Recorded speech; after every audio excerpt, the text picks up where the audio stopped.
नमस्कार मित्रों। तो मित्रों, हम बृहदारण्यक उपनिषद के प्रथम अध्याय के चौथे ब्राह्मण का जो 7वां मंत्र है उसका पाठ कर रहे थे। और पिछले वीडियो में हम उसके पहले भाग का हमने पाठ किया था। अब देखते हैं कि ये मंत्र आगे क्या कहता है। तो कल के वीडियो में मैंने जहाँ तक आपको बताया था वहीं से आरंभ करते हैं। तो कल जहाँ पे मैंने अंत किया था वो उस भाग से हम आरंभ यहाँ पे करते हैं। तो मंत्र वहाँ पे कहता था, सयोअत एक एकम उपासते न स वेद, अर्थात वह जो किसी एक की उपासना करता है वह नहीं जानता। अकृत्स्नो ही एषो अत एकेकेन भवति, अर्थात अपूर्ण ही ये किसी एक द्वारा होता है। आत्मैति एव उपासीत, अर्थात स्वयं ही की उपासना से अत्र ह्येते सर्व एकम भवन्ति, अर्थात यहाँ ये सब ही एक होते हैं। तदेतत् पदनीयम यस्य सर्वस्य यदयमात्मा, अर्थात इसके अन्वेषण का विषय वह है जो ये सबका आत्मा है। अनेन ही एतत् सर्वम वेद, अर्थात इसके द्वारा ही यह सबको जानता है। यथा हवै पदेन अनुविंदे देवम, अर्थात जैसे ही पदों द्वारा अनुसरण करता है देव का, कीर्तिम श्लोकम विंदते य एवं वेद, अर्थात कीर्ति महिमा को प्राप्त करता है जो इस प्रकार जानता है। तो यहाँ पर जो है ये मंत्र समाप्त होता है। और चलिए अब हम इसका जो शेष भाग है इसको भी समझ लेते हैं। पिछले वीडियो के संदर्भ में कि हमने वहाँ पे जो समझा था उसके साथ में यहाँ पे हमें क्या बताया जा रहा है। तो देखिए, पिछले वीडियो में हमने जो समझा था वो यही था कि इस संसार में जो व्यक्ति पृथकता देखता है, जो त्रिपुटी को देखता है, त्रिपुटी को जो देखता है वह अपूर्ण ही रहता है। अर्थात ज्ञाता, ज्ञान और ज्ञान प्राप्त करने की प्रक्रिया या ज्ञातव्य, कौतूहल, जानने की कामना है, जो भी आप बोलिए उसको, तो ये जो तीन हैं इनको हम अलग अलग मानते हैं, परंतु वास्तव में ये एक ही हैं। और वो क्या है, वह केवल ज्ञान ही है। तो ज्ञाता और ज्ञान की प्रक्रिया तीनों वास्तव में केवल ज्ञान ही है और कुछ नहीं है। जो इसमें भेद करता है वह अपूर्ण रहता है, और जो इनको एक जानता है वह जो है वह पूर्ण हो जाता है। इसी को दूसरे रूप से हमने समझा था कि जो करता है और जो कर्म है और जो प्रभाव है वह तीनों वास्तव में तीन अलग नहीं है, वह एक ही है वास्तव में। और वह जो है वह ही ईश्वर सर्वोच्च वह ही है जो कि करता है, वह ही है जो कि क्रिया है, और वह ही है जो कि उस क्रिया से उत्पन्न होने वाला प्रभाव भी है। और हमने उसको कैसे समझा था? हमने ऐसे समझा था कि देखिए, जैसे अग्नि है और अन्न है, तो अग्नि जो है वो अन्न का भोक्ता है, ये हमने समझा था। परंतु अन्न जो है उसको वह ही है जो कि अग्नि को स्थायी रखता है, स्थापित रखता है। तो अन्न में ही अग्नि जो है वह सूक्ष्म रूप से उपस्थित है, और उसी को भोगने वाला जो है वह अग्नि है। तो जब आप अन्न को भोगते हैं तो अग्नि उत्पन्न होती है, ऐसा समझा हमने। परंतु अन्न में अग्नि पहले से ही है, अर्थात कारण और प्रभाव जो है उसमें कारण में प्रभाव पहले से ही है। तो हम इनको दो भागों में नहीं कर सकते हैं कि कारण हो, कारण से प्रभाव हो, और इन दोनों के बीच की प्रक्रिया हो। इन तीनों को अलग नहीं मानेंगे, हम एक ही मानेंगे, वो एक ही है, क्योंकि वह एक से दूसरे में परिवर्तित तो हुआ। तो वो क्रिया हमको ऊपर से दिखी, परंतु वास्तव में भीतर जो उसके सार तत्व है वो एक ही है। जैसे म्यान के भीतर तलवार होती है, जैसे अग्निकुंड में अग्नि होती है, कि भीतर तो एक ही है, ऊपर से हमको जो दिखा वह हमको जो है अलग दिखा। तो ऊपर से तो रूप अलग अलग हैं, उसके सभी रूप अलग अलग दिखते हैं हमको, परंतु भीतर में जब हम देखेंगे तो एक ही है। वो एक रूप से दूसरे रूप में परिवर्तित हो जाता है किसी न किसी क्रिया द्वारा, परंतु वो जो क्रिया है वह ही है, परिवर्तन की क्रिया भी वह ही है, और एक पहला रूप भी वही है और अगला रूप भी वह ही है। तो जब तीनों एक वही है तो वह ही है वास्तव में।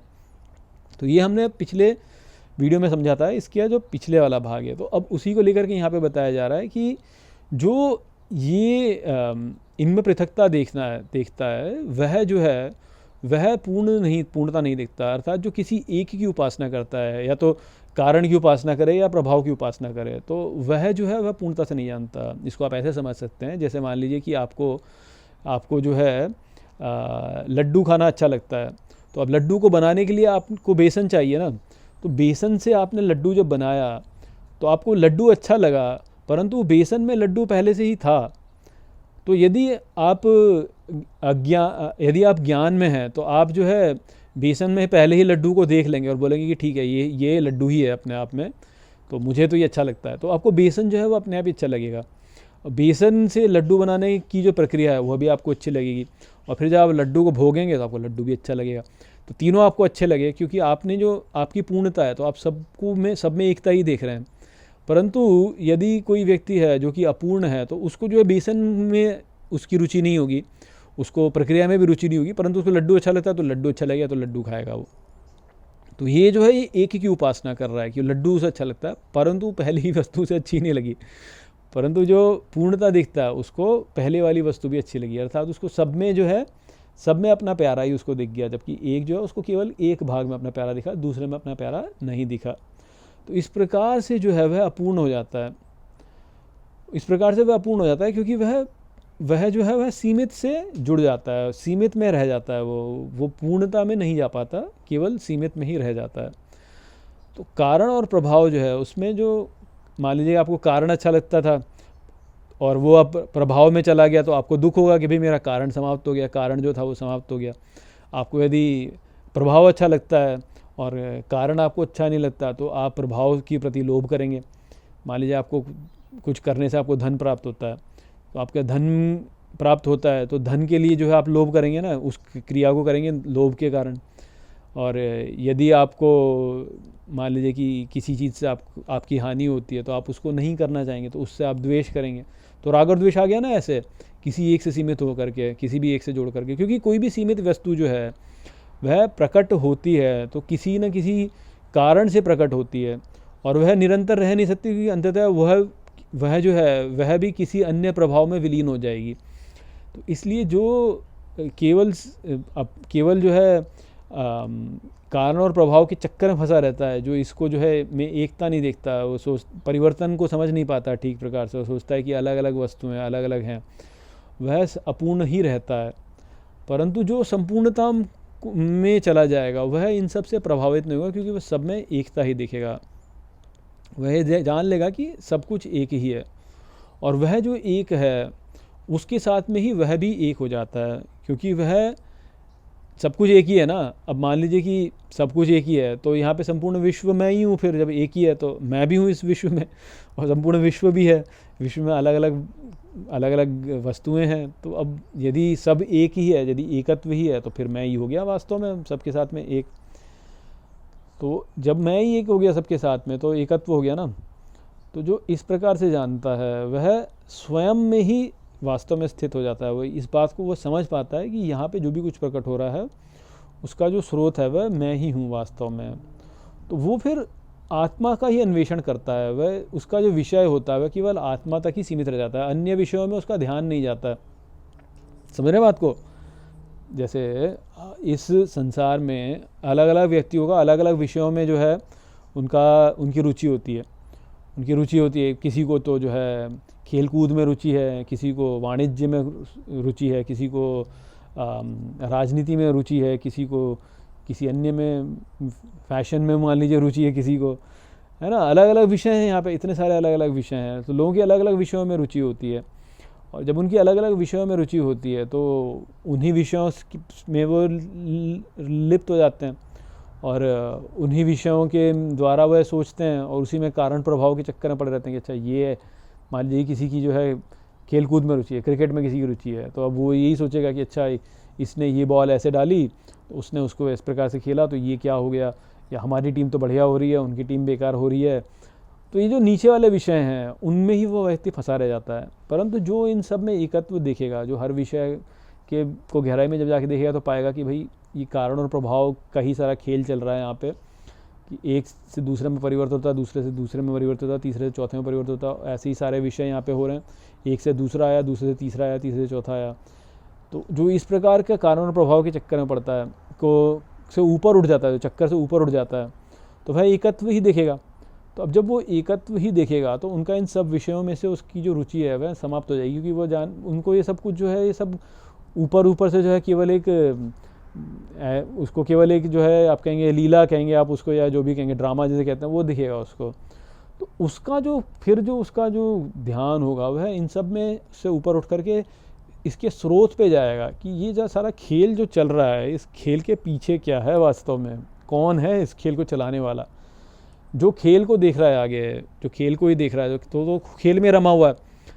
परंतु जो खेल में नहीं रमा हुआ है वह जो है वह पीछे को देखेगा कि भाई पीछे क्या चल रहा है, कौन चला रहा है इस खेल को। तो उसका जो विषय हो जाए अन्वेषण का, वह फिर आत्मा हो जाता है, क्योंकि वो ये बात को समझेगा कि भाई जो भी कुछ यहाँ पे हो रहा है उसका दृष्टा तो मैं ही हूँ, मैं ही देख रहा हूँ उसको वास्तव में। अब मेरी भी तो विषयों से मैं अरुचि हो जाएगी, मेरी विषयों में अरुचि हो जाएगी, तो मेरी अवस्था वही वाली हो जाएगी। ये होगा, ये तो होगा ही वास्तव में। देखिए, यदि आपके भीतर किसी विषय को लेकर के उसमें रुचि है, तो इसका अर्थ ये कि आपके भीतर कोई वासना है, आपके भीतर कोई वासना है वास्तव में, तभी तो आपकी रुचि उस विषय में हो रही है। यदि आप में वासना नहीं होगी तो आपकी किसी भी विषय में रुचि क्यों होगी, कुछ भी विषय में आपकी रुचि नहीं होगी वास्तव में।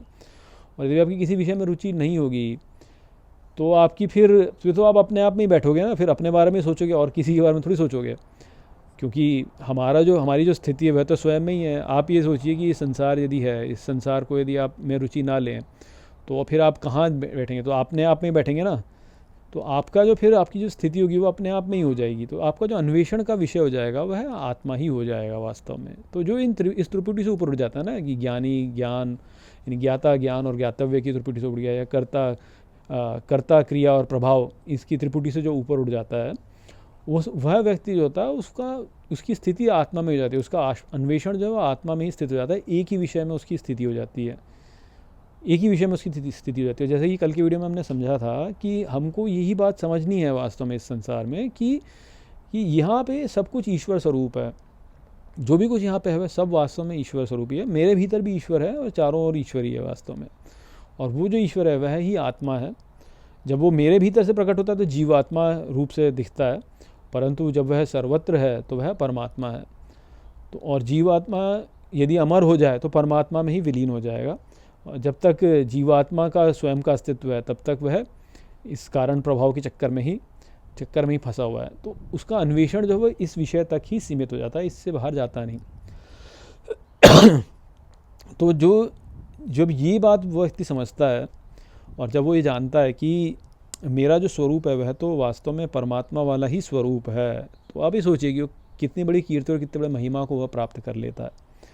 तो यही यहाँ पे भी बोला गया। देखिए, लोग सोचते हैं कि कीर्ति और महिमा क्या है, कि भाई संसार में लोग बोलें कि देखो भाई वाह, इस व्यक्ति ने तो कितना काम कर लिया, इसने तो इतने बड़े बड़े काम कर लिए, इसने इतने खेल कूद में इतना बढ़िया कर लिया, या फिल्मों में देखिए इतना बड़ा ये स्टार है, या इतना बड़ा राजनेता है, इसकी क्या कीर्ति है भाई, कोई बड़ा धर्मगुरु है, कितनी कीर्ति है इसकी, the most powerful man in the universe is the president of some country. तो इस प्रकार की बातें करते हैं। तो आपको मेन मीडिया में तो यही सब दिखाने को मिलेगा और उसी को महिमा मानते हैं लोग, जबकि ये सब कुछ नहीं है। मरने के बाद कुछ नहीं है वास्तव में, ये इसका कोई वैल्यू नहीं है, इसका कोई मूल्य नहीं है वास्तव में। मरने के पश्चात सब समाप्त। ऊंचा पद प्राप्त कर लो, ऊंची प्रतिष्ठा प्राप्त कर लो, कुछ भी प्राप्त कर लो, कोई उसका पद नहीं है। तो वो वास्तव में कोई कीर्ति है नहीं। वो तो वास्तविक कीर्ति है वो यही है कि व्यक्ति स्वयं को जाने, जिसने अपने आप को जान लिया, जिसने अपने मन पर विजय प्राप्त कर ली, उसी ने वास्तव में कीर्ति प्राप्त की, उसी ने महिमा प्राप्त की, उसी ने यश को प्राप्त किया। बाकी सब तो ऐसे ही है, उसे और कहने वाली बातें हैं। जब करोड़ों मूर्ख यदि किसी बात को ठीक बोल दें तो भी उससे जो है वो बात ठीक नहीं होती है। और एक ज्ञानी यदि किसी बात को ठीक नहीं कहता है तो उसके एक ज्ञानी से ही जो है वास्तव में वो बात ठीक हो जाती है। तो इसलिए इस संसार में तो ये तो मूर्खों का स्थान है। यहाँ पे ये तो पूरा मूर्खों से भरा हुआ है।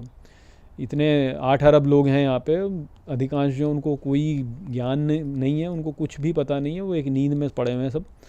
वो यदि किसी बात को कीर्ति बोल लेते हैं, किसी को महिमा बोल देते हैं, उससे ये अर्थ सब कहीं भी नहीं लगता है कि क्या कीर्ति और क्या महिमा है। यदि करोड़ों मूर्ख आपको श्रेष्ठ समझते हैं तो उससे आप श्रेष्ठ नहीं होते, उससे बस आप जो है और बड़े मूर्ख हो जाते हैं वास्तव में। करोड़ों मूर्ख यदि आपको श्रेष्ठ बोलते हैं तो आप और भी बड़े मूर्ख हो जाते हैं आप वास्तव में। तो इसलिए ये इस जगत में किसको महान माना जा रहा है, किसको कीर्ति दी जा रही है, किसको महिमा दी जा रही है, उसका कोई मूल्य नहीं है। उसका वास्तव में कोई मूल्य नहीं है। तो जो मूल्य है वो वास्तव में जो व्यक्ति ने आत्मा को जान लिया उसका ही है वास्तव में। उसने ही कीर्ति प्राप्त की है, उसने ही श्रेष्ठ पद को प्राप्त किया है। ऊपर से दिखने में भले ही वो कैसा भी दिखता हो, उससे हमको कोई सरोकार वास्तव में है नहीं, वो सब मायने नहीं रखता। तो इसलिए हमारा जो जीवन का लक्ष्य होना चाहिए वो यही होना चाहिए कि हम इस त्रिपुटी से ऊपर उठें और अपने स्वरूप को जानें वास्तव में हम क्या हैं, और इन संसार का जो परिवर्तन है इससे मोहित ना होएं हम, और पीछे देखें कि क्या है। किसी ने म्यान में कैसी तलवार रखी हुई है, उस तलवार का महत्व है, म्यान का महत्व नहीं है। हाँ, कि म्यान का क्या है, म्यान को पड़ी रहने दो, तो तलवार है वास्तव में जिसका उपयोग है। या अग्निकुंड में जो है, अग्निकुंड का क्या महत्व है, अग्निकुंड कैसा भी हो, उसके भीतर यदि अग्नि अच्छी जल रही है तो वही तो है ना जिसका महत्व है। अग्नि कुंड का क्या कुंड तो ठीक है, अभी कुंड तो जैसा है सो है, पर हम लोग जो है हमें बाहरी बाहरी दिखावे में ही फंस के रह जाते हैं, क्रियाओं में, कारण प्रभाव में फंस के रह जाते हैं कि भाई अरे या इस देश में ये पॉलिटिशियन चल रहा है, उस देश में वो पॉलिटिशियन चल रहा है, इन दोनों के बीच में क्या हो रहा है ये देखना चाहिए हमको, हैं? या अरे ये टीम ने ऐसा कर लिया, उस टीम ने वैसा कर लिया, अब क्या होगा, कौन सी टीम जीतेगी, कहाँ जीतेगी, आजकल कौन सा लेटेस्ट फैशन चल रहा है, और आजकल जो है कौन सी फिल्म सबसे बेस्ट चल रही है। इन्हीं चक्करों में पड़े रहते हैं हम। अब इन चक्करों में पड़े रहोगे तो ये जो पीछे का जो सत्य है वह थोड़ी दिखेगा। आप म्यान को ये देखते रहोगे, तलवार थोड़ी दिखाई देगी आपको। तो तलवार देखनी तो म्यान को अलग करना पड़ेगा ना। तो जो ये करता है, जो तलवार को म्यान से अलग करके देख पाता है कि क्या है वास्तव में, वह ही वास्तव में कीर्ति और महिमा को प्राप्त करता है। अन्य सभी तो जो है वो बस इन्हीं चक्करों में पड़े रह जाते हैं। ऊंचा पद मिल जाए, बढ़िया श्रेष्ठ हमको भोजन मिल जाए, बढ़िया सा खाना मिल जाए, अच्छी गाड़ियों में चलने को मिल जाए, बढ़िया कपड़े पहने, सब लोग हमको बढ़िया माने, और हम बस ऐसे ही जो है मज़े फुल इंजॉय करें लाइफ को। इसी में रहता है लोगों का चक्कर जो, तो वो इस चक्कर में जब फंसा रहेगा तो ये सब बातें कहाँ समझ में आएंगी उसको, ये बातें समझ में ही नहीं आएंगी ऐसे व्यक्ति को। तो वो संदेश था इस मंत्र में। आशा करता हूँ कि मैंने इस मंत्र को आपको अच्छे से समझा दिया होगा। चलिए इसी के साथ इस वीडियो को यहीं पर समाप्त करते हैं। नमस्ते।